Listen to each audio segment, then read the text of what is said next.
उत्तर प्रदेश में चुनाव आए तो हर किसी को कयास लगाने का मौका मिला कि सरकार किसकी बन रही है, और सरकार राजनीतिक पंडित अपने वोट बैंक के समीकरण के आधार पर बनाने भी लग गए थे। और तो और सपा अध्यक्ष अखिलेश यादव ने कई मंचों और प्रेस कॉन्फ्रेंस में यह तक कह दिया कि सरकार के कई अफसर अब हमारे संपर्क में हैं, हमारे लिए वो काम कर रहे हैं, हमको सूचनाएं दे रहे हैं। लेकिन अब सपा अध्यक्ष अखिलेश यादव का दिया गया यही बयान कि हवा बदल रही है, अफसर पहले भाप जाता है, अब वो मेरे से संपर्क में है, यह अब उन अफसरों पर भारी पड़ता नजर आ रहा है। ऐसे अफसरों की पूरी कुंडली मुख्यमंत्री और मुख्यमंत्री ऑफिस तक पहुंच चुकी है, और आप तय मानिए कि अगले कुछ दिनों में अफसरों पर गिरने वाली गाज और ट्रांसफर में इसका असर सीधा देखने को मिलेगा। मुख्यमंत्री ने ऐसे लोगों की, अफसरों की लिस्ट बनवाई है जो लोग सरकार में रहते हुए सरकार के विरुद्ध में, या यूं कहा जाए कि अपने लिए मुफीद पोस्टिंग के लिए दूसरे दलों के संपर्क में आ गए थे।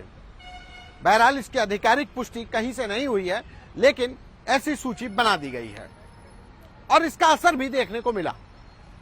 उत्तर प्रदेश में 4 आईपीएस अफसरों के सरकार बनने के बाद तबादले हुए।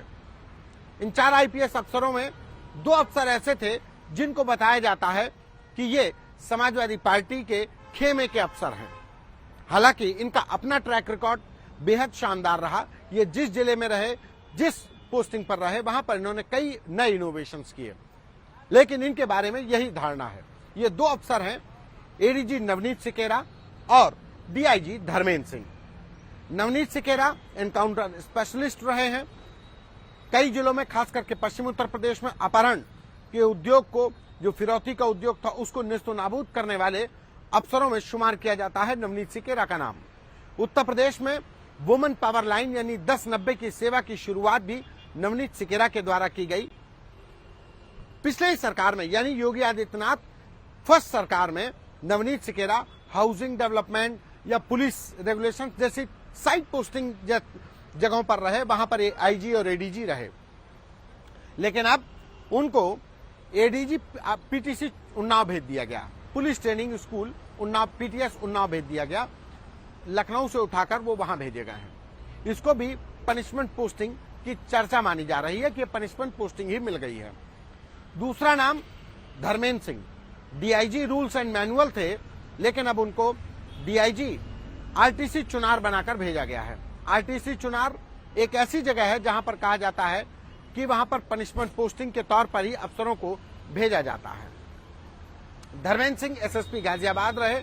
वो अपने क्राइम कंट्रोल के लिए तो जाने ही जाते रहे, लेकिन उनके बारे में भी यही कहा जाता है, ये चर्चा रहती है कि वो समाजवादी पार्टी के खेमे के हैं।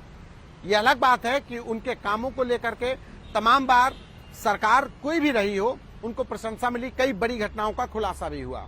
लेकिन इन 4 आईपीएस अफसरों के तबादले में ये 2 नाम बेहद अहम हो जाते हैं, और इसके बाद ये चर्चा और ज्यादा हो गई है क्या वास्तव में सरकार के पास ऐसे अफसरों के नाम पहुंच चुके हैं जो उत्तर प्रदेश की सरकार, वर्तमान सरकार के अलावा दूसरे दल के साथ साठगांठ कर रहे थे, उनकी नजदीकी थी। बहरहाल अगर ऐसा है तो आने वाले दिनों में ऐसे अफसरों की पोस्टिंग में तस्वीर साफ हो जाएगी। यूपी तक में इतना ही। नमस्कार।